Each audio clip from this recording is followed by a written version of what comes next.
Next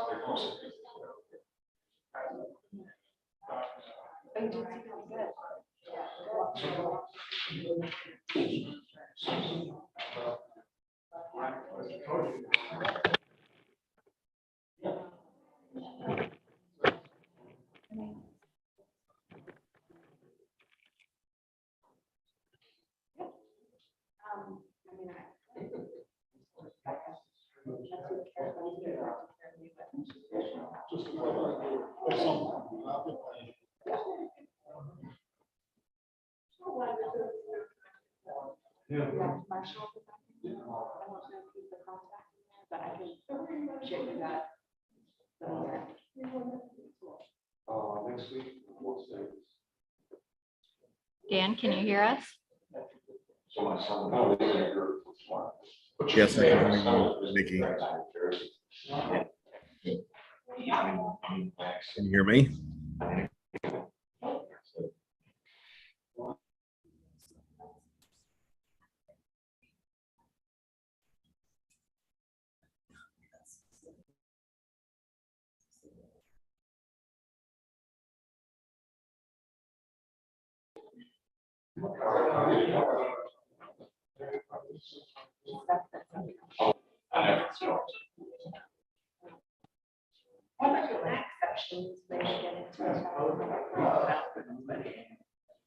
Nikki, can you hear me?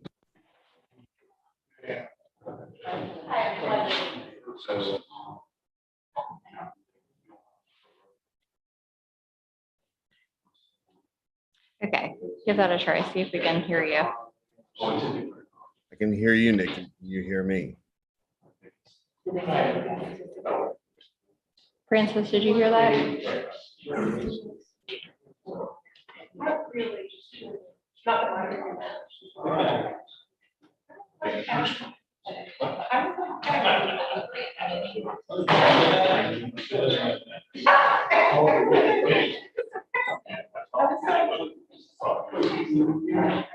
Yeah, I mean.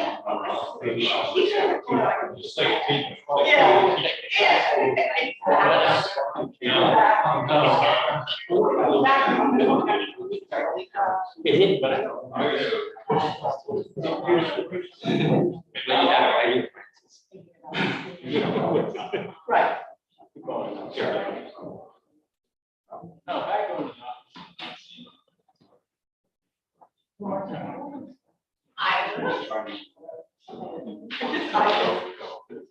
Yeah.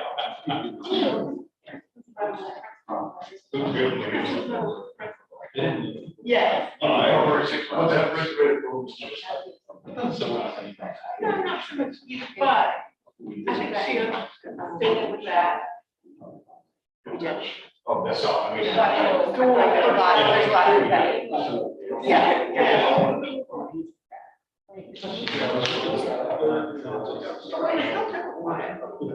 And even when I saw her. I'm easily. I think in that room. A whole lot.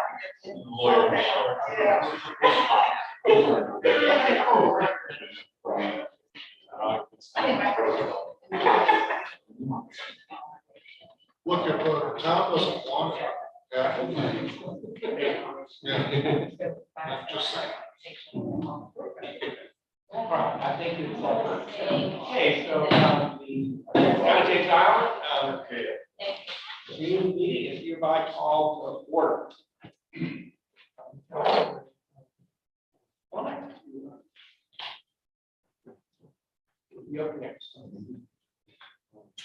Please. Almighty God, our Heavenly Father, send down upon us the spirit of wisdom, charity, and justice. Steadfast purpose we faithfully serve in our offices to promote the well-being of all people. We ask this in your name. Amen. I pledge allegiance to the flag of the United States of America and to the republic for which it stands, one nation, under God, indivisible, with liberty and justice for all.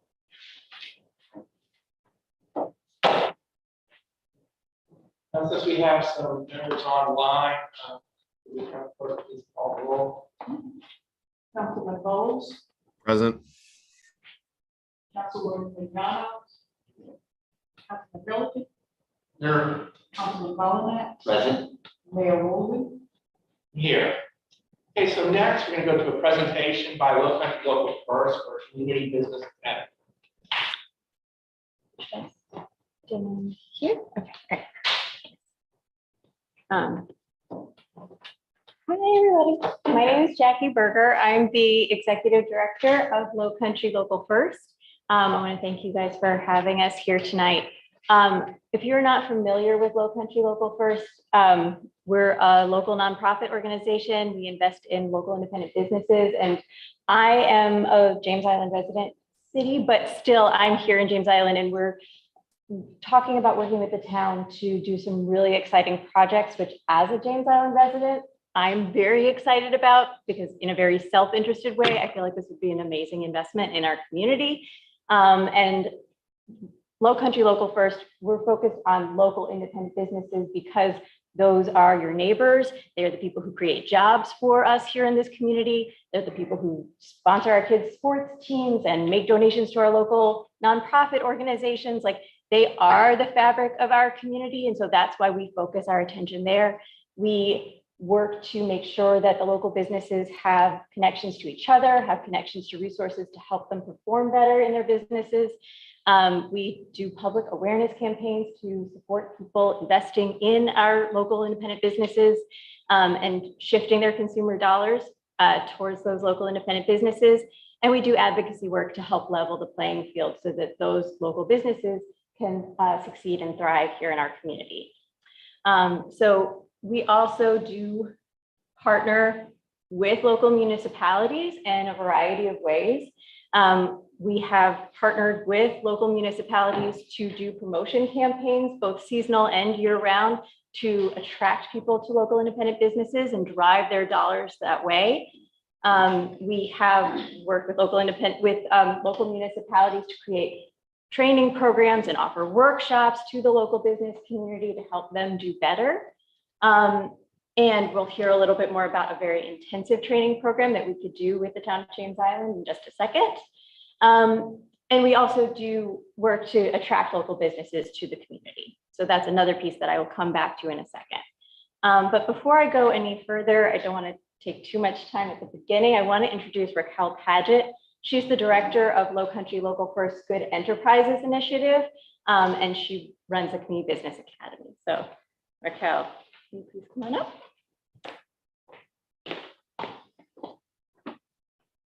Good evening, Mayor and Council, and everyone in the audience. I'm Raquel Paget, and I am the Director of Good Enterprises, which encompasses the Community Business Academy, Business Acceleration Services, and our newly launched Credit to Capital program. Oops, this way. All right. So let me tell you a little bit more about Good Enterprises and how all of this came to be. Our partner is Rising Tide Capital in Jersey City, New Jersey. And there was a search to find just the perfect curriculum that would fit into the Charleston area to educate the region's entrepreneurs, those that wanted to start businesses and those who were already having a business or a business in existence, but wanted to make their business better. So we partnered with Rising Tide Capital because they have over a 15-year track record of having great success with entrepreneurs. And so the entrepreneurs that actually take this curriculum have an 87% survival rate after the 5-year mark. So national statistics say that any given year that all those businesses open, there is only 50% of those businesses still open now after 2 years. So this is really important. Within 2 years, they saw also a 58% increase in household income. So raise your hand if you would like to have a 58% increase in your household income. And entrepreneurs who took this curriculum experienced a 112% increase in their business sales within the 2 years of starting their business or taking this curriculum if they had an existing business. And those are actual entrepreneurs right there who have taken the course. So this is what we offer. Good Enterprises, as I said earlier, encompasses the Community Business Academy, and I call the academy CBA, and it is the gateway to everything that Good Enterprises has to offer. A participant has to graduate from the Community Business Academy to get the rest of everything we have to offer, which is business acceleration services and credit to capital. Within all of these services, there's a lot of training that the entrepreneurs go through. That is actually me in the classroom with some students. There are workshops. There's a lot of consulting, coaching. We help you get packaged up, which includes your business plan, so you can talk to lenders. We introduce you to our lending community here in the Charleston area. And we also address with a new program that's inside of the Credit to Capital program, any credit issues, if you need credit counseling, building credit, or just some credit consulting. So the Community Business Academy is not your typical school experience. So forget about how elementary school, middle school, high school, and college was, because it's not like that. It's actually fun. You have fun while learning. You learn in groups and learning by doing. We play business assimilation games.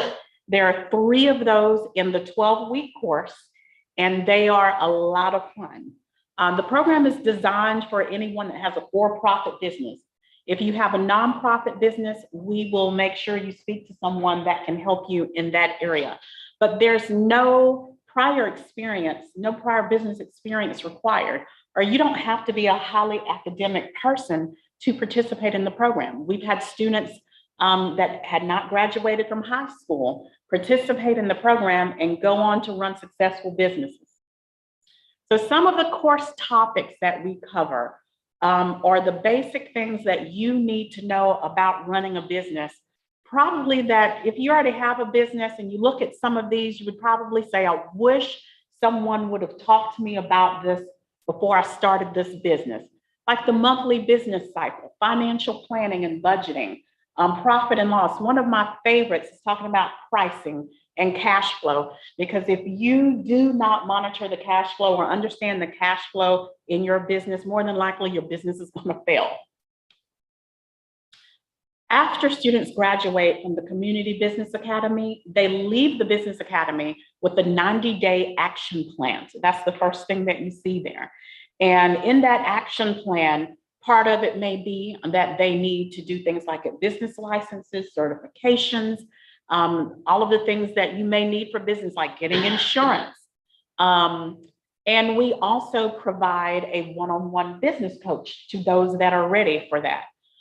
Their networking opportunities. All of our students upon graduation get their first year free with LLF as a membership. So that whole year, they're a member of LLF at no cost, Low Country Local First. There's access to capital, access to markets. We have a newsletter that goes out to all of our students and partners and members. Business incubation opportunities. So of course, we're in a co-working space, Local Works. And so our students get a highly discounted rate if they want to set up their office in our co-working space, because it's important that you have a business address. Now you have Wi-Fi, and you have access to a coffee machine, and of course, our wonderful cappuccino machine that we have there in the kitchen. There are also a lot of workshops and seminars and webinars that we do that the students and graduates participate in. So what does it take to be a successful applicant? You must have a burning desire to start a business, because if you're going into business, you're not passionate about it, not something that you have a strong desire to do, you're going to fail. But you have to want to do it. Be enthusiastic about it. You must attend all of those classes. There's 10 homework assignments, but there's 12 classes. So we give you a little bit of a break at the end. Your business must be legal, and it must be non-destructive to the community. You must be 18 years old. Yes, I did have someone growing marijuana come to an information session, and I thought they were talking about CBD, but they were not. So not take the Community Business Academy. You must be 18 years old. And yes, I've had an 18-year-old take this class and graduate from the Community Business Academy, and a week later, graduate from high school. And his mother was also in the class with him. So that was a proud moment. A passion to succeed. And you must be committed to that business idea and willing to work on it in class. So all of you serial entrepreneurs out there, don't come with 5 different businesses. Pick that one business that you're passionate about and apply it to the class and to your homework.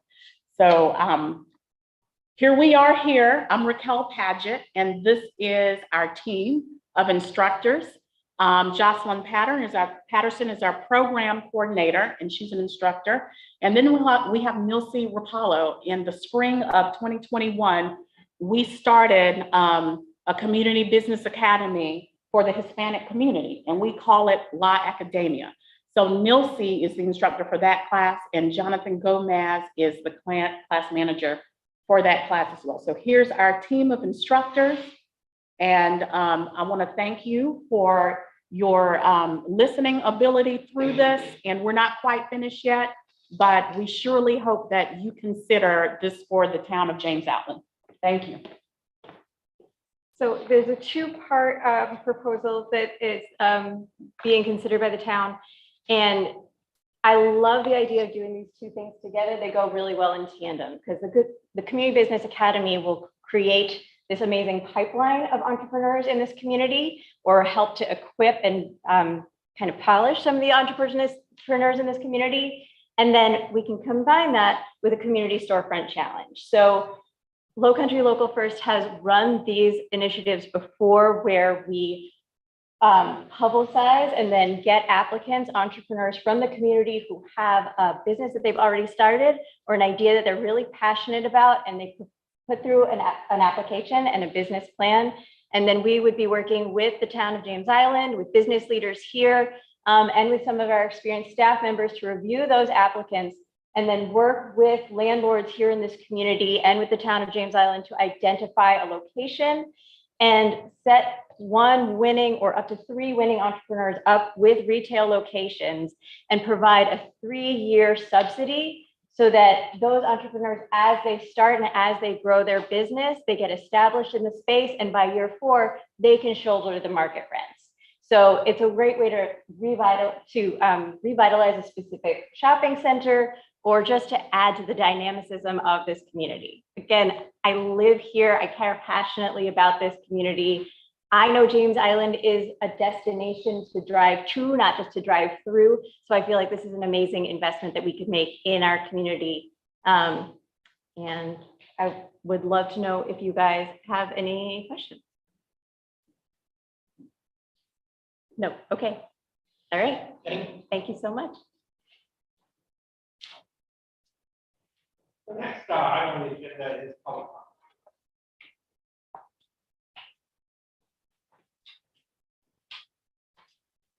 We have Chris Benson.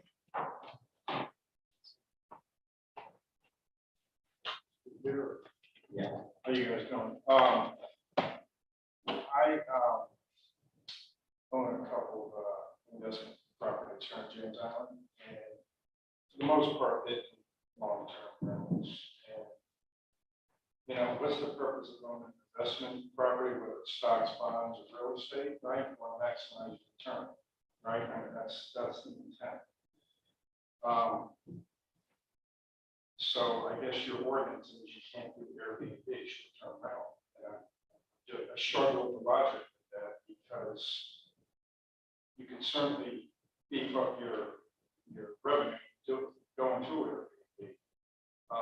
And I know that if the tenant stays in the house, you can do short-term rental. But what is the difference if the tenant's not in there? I mean, it's those kinds of things that really don't make sense to me. I just don't have received a logical explanation. I feel that myself and other property owners that have other properties for investment should be allowed to maximize their return. I mean, I pay an exorbitant amount of real estate taxes 3 times the amount that I pay there versus my primary residence. So I should be allowed to recoup that, those taxes that I pay. It's a lot. So I'd like you guys to at least reconsider that ordinance. I hear that some people in the neighborhood don't want Airbnbs. Well, how about the people that do want Airbnbs? I hear about traffic issues, well, then call the cops, right? Because that applies to anybody, whether it's short term or long term.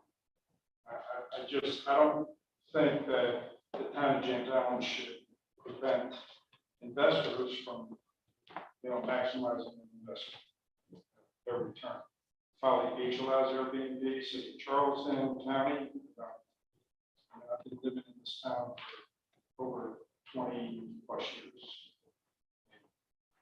Same house. I just feel that it's not fair. I'm gonna make an investment in James Island. I should be allowed to recoup some of it back. That's my issue. Thank you. Okay, next we have Jim Boyd.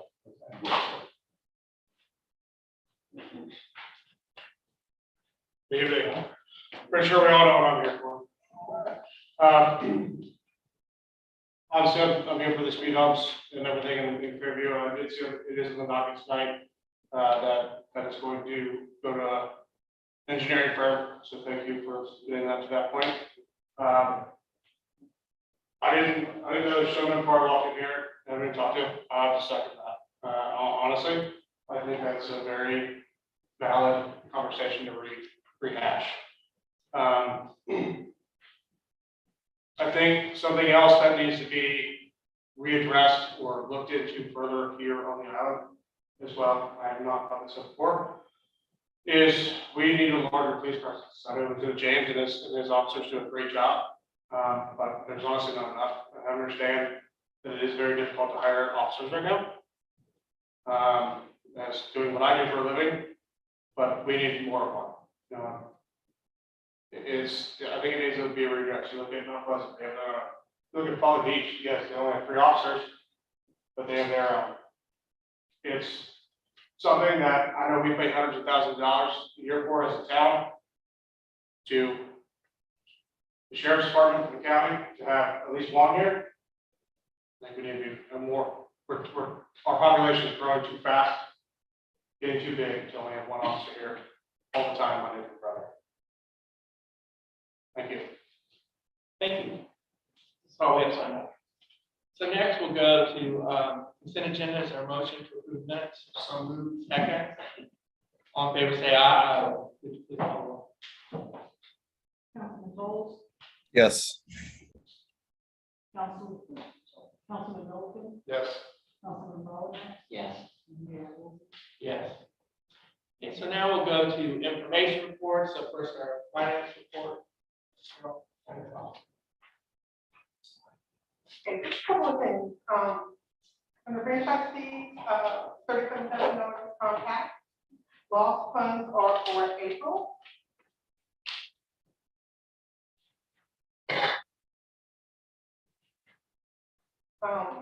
Under drainage project, both of those are easements.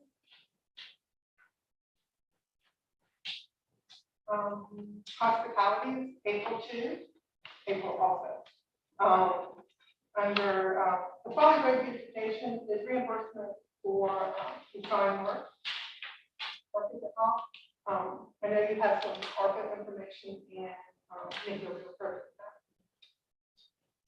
that. Any questions? Thank you so much. And administrator's report. Staff is currently working on the annual update of the complex emergency plan. There's to be run through and revisited every year, so we'll have any changes that need to be presented at the July meeting. We also attended a groundbreaking ceremony at the Church Friday Emergency location on all roads, so that'll be a great addition to the community. We are on course for solar panel installation and the Art Capital Center, in July. I think. Art Center might go first, but they should be ready together in July. Also on a positive note, we expect to receive the final approval for Brantley Park really any day now. And then, the next step in that project is, we're also working to obtain some regular landscaping service and if that may need to come before council, so that'll come back at the July meeting for maintenance schedule. And there were a lot of exciting things at the Art Center last month, that were in association with Piccolo Toledo. They were the host of the art exhibit called A Lesson in Empathy. And that included some work from students at Jamestown Elementary. They also had a reception for the exhibit and 2 dance performances by the Annex Dance Company and the Harambe Dance Company as well. So that was really exciting to be a part of that, larger art event.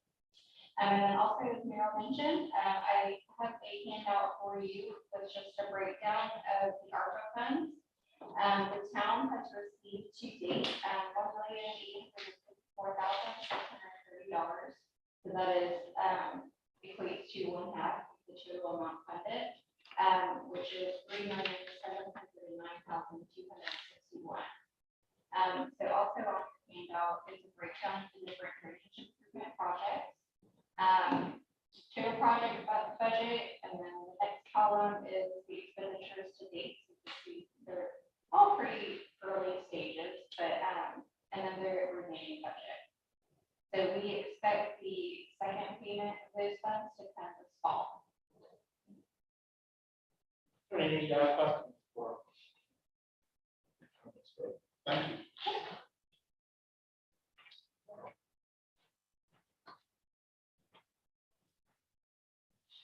Next, we have public works report.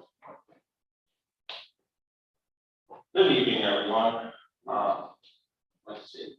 3 new requests for service that made none of them were granted related to staff responding to all requests. We held a monthly meeting with stormwater managers, and we have been exploring funding opportunities through grant sources. Staff has also been looking into security cameras for our parks. Staff has been coordinating with Charleston County and Oliver Energy with solar panel installation. And staff wants to help the Hurricane Expo in May at James Island Lowe's. 17 years been held, only skipping 2 for COVID. So that's why I was there. Staff participated in a webinar by National Weather Service on new products for storm surge prediction and hurricane mitigation programs. And we held a fire drill and had fire extinguisher training. Staff participated in the drainage committee meeting, and staff began work to update the emergency operation plan. Charleston County Emergency Management Department participated in that.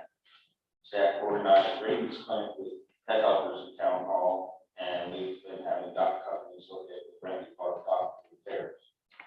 Staff did some vegetative maintenance and filled 2 potholes in May. New staff is still being trained to fill operations. Questions for? So did you complete a traffic study for 10 and 30? Yes. The traffic study, the mean traffic speed on that was actually a little below the speed limit, but the 85th percentile was just a little bit above. So it was right in the middle there. When we get pulled out of the insurance department on the data. We're waiting to get data. No, just need to have it so I can file for the data. And how does that fit with our criteria for traffic calming? It's kind of vague, because we have the 85th percentile a little bit above, and we have mean speed a little bit below. So What does that mean for our criteria? our criteria says it has to have either or. Oh, Either the mean speed has to be above, or the 85th percentile has to be above. 5 miles above this. Yeah. All right. You got any questions about that? All right.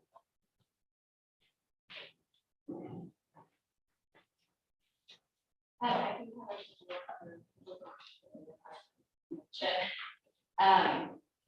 Plus Sidewalk Project, we spoke with the engineering firm, and they would like to come to your presentation to council just to give an overview of all of the current sidewalk projects. And contact them, and we would like to come to the July meeting, and they'll give updates on Bill Plus and data and all of the current projects that are out there. Yeah. And then underground wiring for Harbor Woods, we are still awaiting, we still have some outstanding responses. We sent out a letter, I believe at the end of May. There was one no received, but we were going to compile the news versus the yeses and see if there needed to be an extra, footwork done, and then going door to door to get support for that project. Any questions?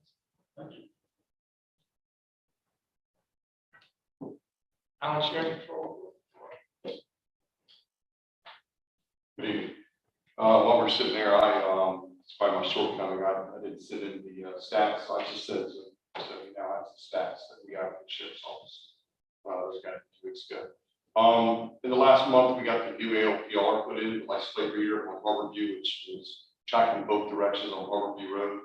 And it's already been pretty successful. So we've already seen an uptick in suspended tags and different violations, of course, stolen vehicles. And of course, it helps us track missing persons and other things for victims, not just suspects.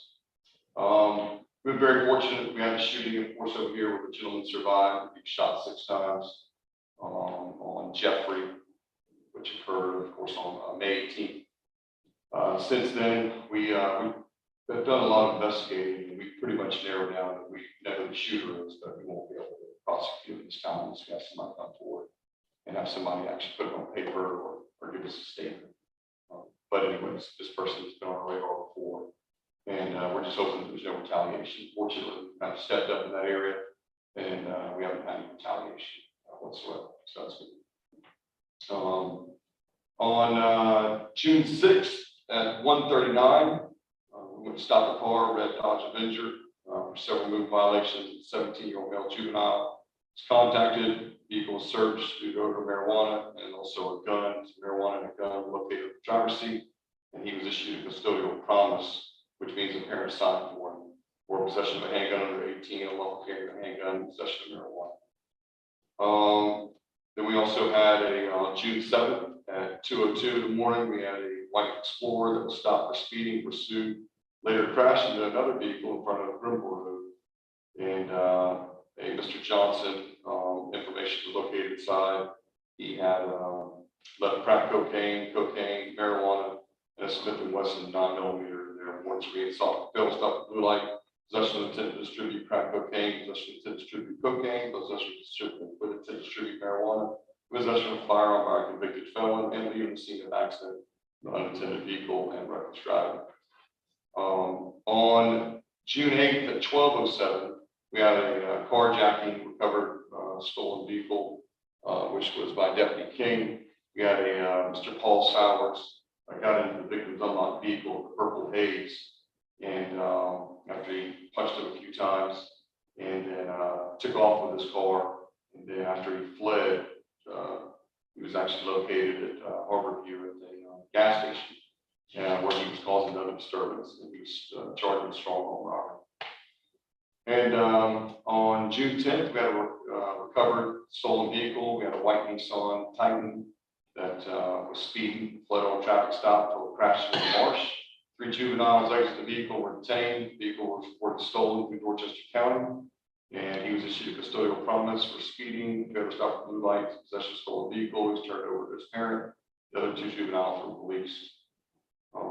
And just so you know, when it comes to juveniles, we have a threshold, we have a document to fill out. If they don't meet a certain amount of points, then they have to be turned back over to the parents. So we have a scorecard basically to keep the juveniles from always going to jail. So we had on June 13th, threats to law enforcement on Michael Drive, where we responded to a drunk driver that was in a silver Chevy color Silverado. It matched the description, and Mr. Dylan Basil was contacted and smelled of alcohol and refused to perform a sobriety test. threatened law enforcement and his family. He charged with DUI, so he's charged with DUI, disorderly conduct, and threatening the life of a person and family of a public official. We also had a rash of larceny of mail from Bradford, Pauline, Berclair, Witter, Cooper Judge Road, Garrison, Fort Lamar, Westwood, and this all happened on June 13th. Mailboxes with flags that were up and mail taken from. The surveillance camera picked up 2 white males in an orange golf cart. Both the one mailboxes around 4:30, and victims reported checks and cash that were taken. We don't have any suspects at this time. Also on June 13th, on 10th, we had a male that was running down the street distraught, saying he's being chased by people. Having a mental episode, besides that, probably some substances that were on board. One of the victims is actually here tonight. He actually went into 2 different houses, went into one house through the back door, jumped the fence, went through the back door. He was taken down to MUSC to be have a mental evaluation done. That, of course, led to some events of questioning whether or not we can charge him with burglary. The detective says no, we won't charge him with burglary because burglary has to, one of the elements has to be intent to commit a crime. So he had no intent to commit a crime. So now we're back. I've been in touch with the victims in reference to get in touch with the patrol lieutenant, now patrol captain involved, and detectives involved to see if we can go with at least a trespassing charge. It's going to be hard to fit that because of the way that the laws are written. So a lot of these laws are not written in favor of us taking enforcement action depending on the circumstances. But I am working closely with them to try to come to a resolution so that we can put this guy at least where he needs to be, at least he needs to be locked up for trespassing. Oh, one last thing. August 2nd, National Night Out, where communities and law enforcement come together. We will be having that August 2nd, which is going to be a Tuesday night. We haven't had it between COVID and last year, a couple of storms that got in the way, and we can reschedule it.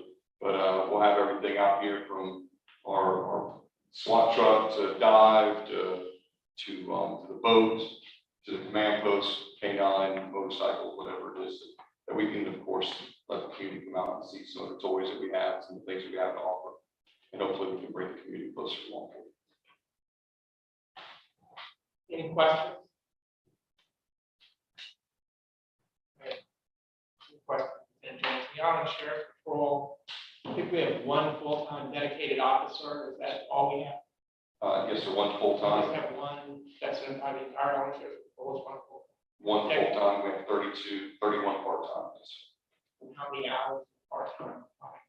We end up totaling 160 hours a week is what we, which ends up being well over 600 hours a month. It's about 650 hours a month is where we're at. So, That's like 6,000, 6,500 hours a year, and so it's equivalent to about 3 full-time officers. it is correct.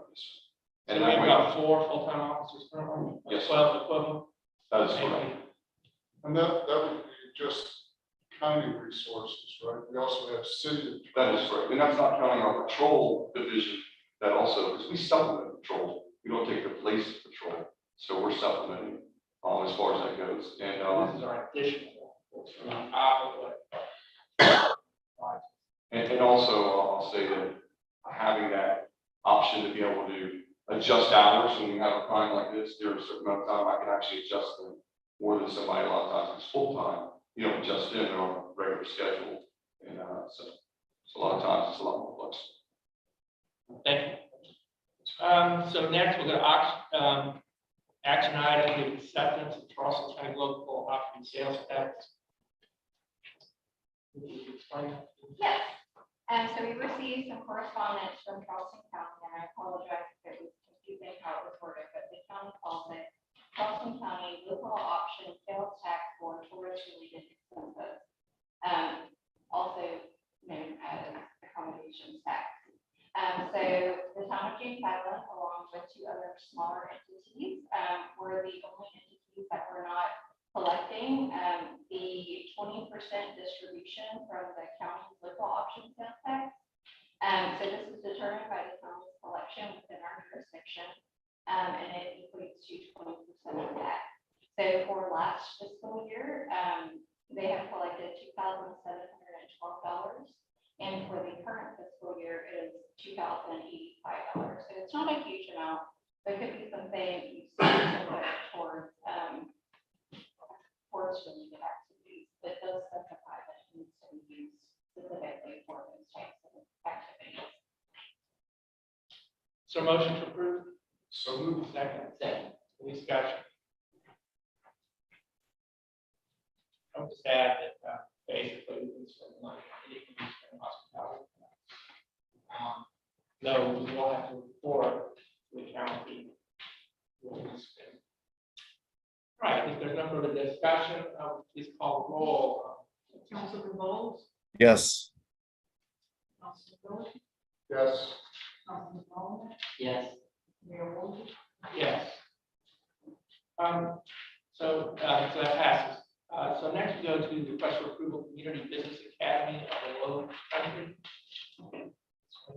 Yes, so as you saw in the presentation even earlier, there are two parts for their Open for Business proposal that were implemented. So the first is the Entrepreneur Training Business Academy, and that cost is $34,500 a year, which was approved in the FY 22-23 budget. And then the second division, which would say that they presented was the Storefront Challenge, which is a separate program that also runs through, and that cost is $37,800 a year. So the total proposal cost for both programs is $72,300, but can be divided to, for one program at a time or both programs.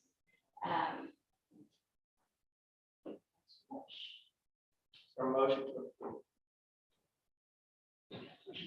Second, Second. discussion. Hearing none, Councilman Bowles, Yes.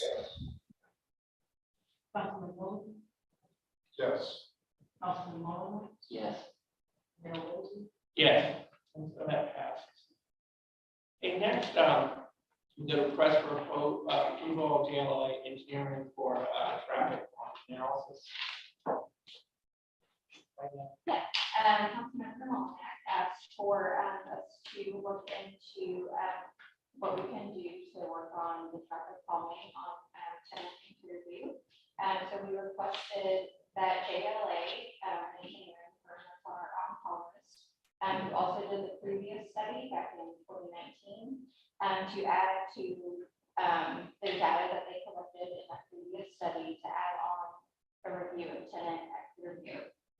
So the proposal that was provided, is what would be proposed to do the study, do the public meeting, and then also come up with a, do the coordinating, the permitting, and bidding services. So basically, everything up until actually implement the project. Is there a motion? to approve? I make that motion. Is there a second? I'll second for discussion. Okay, so any discussion?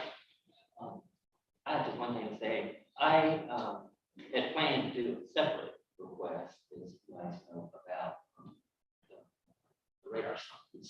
That's the ones that we have. Fort Johnson, this is a great job. They're living up to it. They really improved their work. But I would just like to make sure that that option is looked at in the study. And I'm sure it will be. I just want to put a record saying that. We'll be sure that would be included. But I think that's incredible. It was there, as you know, we had a bad situation in Fort Johnson, where someone actually lost the Jordan car ran into the house. And another time, power out of the Lighthouse Point. So since then, we haven't had any of those schools. I don't know more. So I just want to make sure that was right. Thank you. Yeah, further discussion. Yeah, I just want to make sure, again, our public works preliminary study of the street indicated that there was a need for speed bumps. Be clear. Is the staff recommending that we put traffic on there? Staff is recommending we do a more in-depth study. And would Can we that be spend part- this money to do this? I would. Our recommendation is that it was, that we needed to do it. It was right on the board. So. Okay, so this study then that we're asking these guys to do, they're gonna do another study, is that the plan? No, they're gonna develop, they're assuming that we want to go forward with. That we're interested in traffic calming. What they will do is not a study, but rather propose, suggest perhaps we could put speed humps here or radar signs or four-way stops. As as proposal and an estimated cost of these improvements. And so we're for council today to decide whether the information that we received merits going forward. Well, it seems that the information is inclusive. So- I agree completely, and I don't really understand why it's suggesting that it is, that we should go forward with deciding what we're going to spend money on, we're not sure. And unfortunately, the sheriff's office did not forward the further information. We got a report from our staff that they haven't completed the study. We did have a study from our. Yeah. And what troubles me most about this entire situation is that when the 85% is, really that means that some people were driving really fast, right? We have testimony that people were driving fast, 5 seconds, and made it so it looked like proved that it was speeding. And so it seems to me that not have sufficient evidence to go forward. Well, that being said, would there be a way that we could defer this to get the data? So most of the All right, I'm gonna make that motion to defer until we get the inclusive data to make a decision to move forward. is there a second? Second. Second. Dan? Dan seconded the motion to defer. Second. Any discussion, motion for yes? Yes, I'm sorry. I was so this is first, that's not, Well, yeah, I would hope so, oh, okay. that we would be able to get the information together. Oh, okay. Any further discussion? All right, hearing none, please call.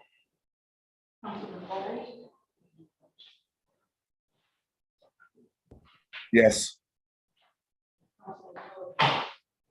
Yes. Yes. So this is items to defer until next month, so we'll come back before us and hopefully we'll have a complete study. All right. Next is that's proclamation. No, I'm sorry, we're committee reports, land use today, Councilwoman, Donna's not here. Environmental beautification committee, Councilman. Yes, the Environment Beautification Committee did not meet, but James Island Pride had a couple activities to report on. We had a very successful litter pickup. Last Saturday, 6/11, we had 16 volunteers, removed 36 bags of litter from our roadways around James Island.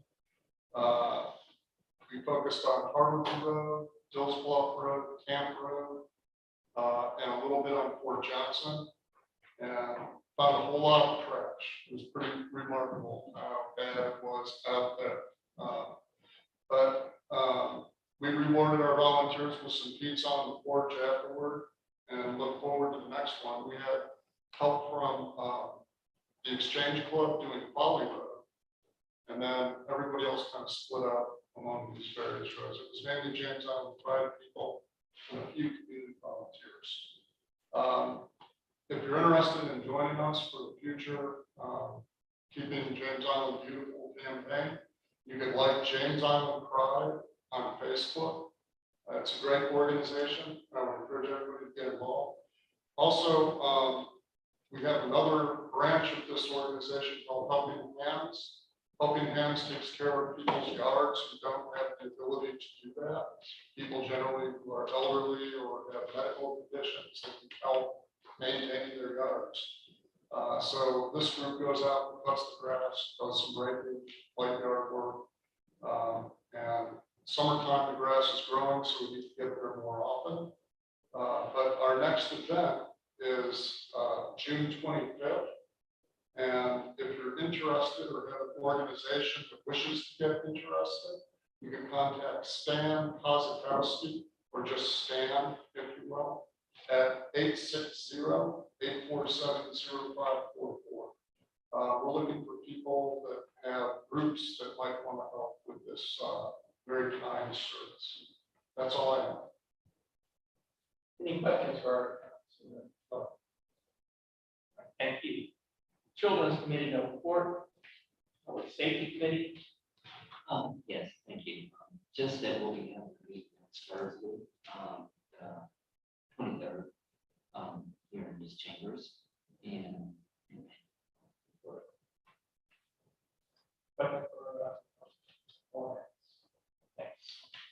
I know report will be next following road, I believe the next meeting is Next Wednesday, at 3:30. next Wednesday. Will be online. Yes. Next, we have the Drainage Committee. yes, and just that we had a meeting in May, so next meeting will be in September. We need to get a date on that. Thank you. Business Development Committee, Councilman Bowles. Thank you. No report this month. Tree Advisory Committee, Councilman Duncan.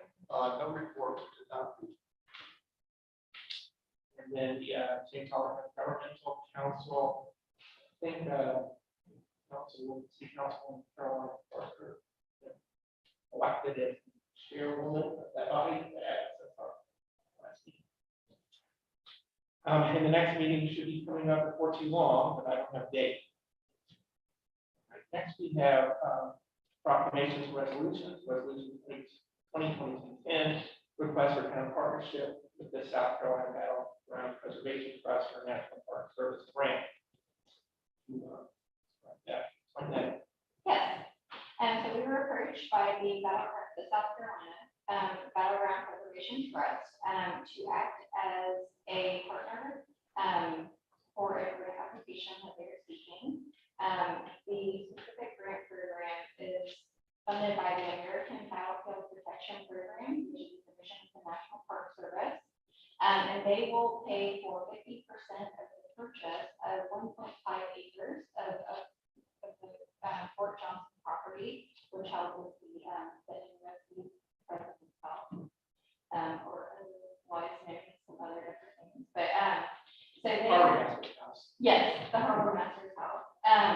So this grant application would be 50% funded by the South Carolina Battleground Trust, and the other 50% would be funded by the National Park Service. But in order to apply for such grant, they do have to have a local government agency act as their partner. So they have requested that the town be involved in this. There are no fiscal implications to the town. It's just to act as a company. The motion to approve. Second. Second, Discussion. I think this is a great opportunity, and I'm looking forward to seeing what develops out there at the point. I think it'll be real nice. I'm really pleased that the American Battlefield Trust is working with the town to move forward on this important project. So is there any other discussion? Hearing none, please call the roll. Councilman Bowles, Yes. Councilman Wilson, Yes. Councilman Bowles, Yes. Mayor Wolsey. Yes. That passed. All right, so we have no ordinances for first reading, ordinances for second reading. I'm not sure what old business would be. We have no new business. We need to go to executive session. All right, so there being no further business,